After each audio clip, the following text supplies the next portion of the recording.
এবং গণ্যমান্য অতিথিবৃন্দ সবার প্রতি আমার সালাম, আসসালামু আলাইকুম।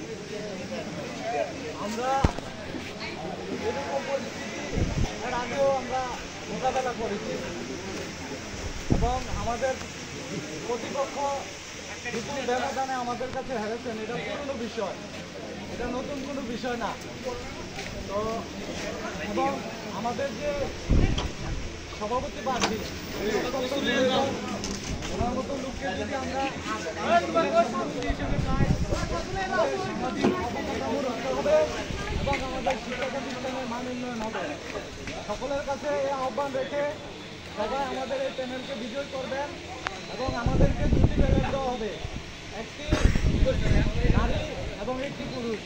নারীর মধ্যে 1, 2 থাকবে, সেখানে আমাদের প্রার্থী 1, এবং পুরুষের যে ব্যালট সেখানে 1 থেকে 8 পর্যন্ত থাকবে, সেখানে আমাদের 5, 6, 7, 8 এইভাবে আমাদের প্যানেলকে বিজয় করবেন এই আশাবাদ ব্যক্ত করে আমি আমার বক্তব্য শেষ করছি। আসসালামু আলাইকুম।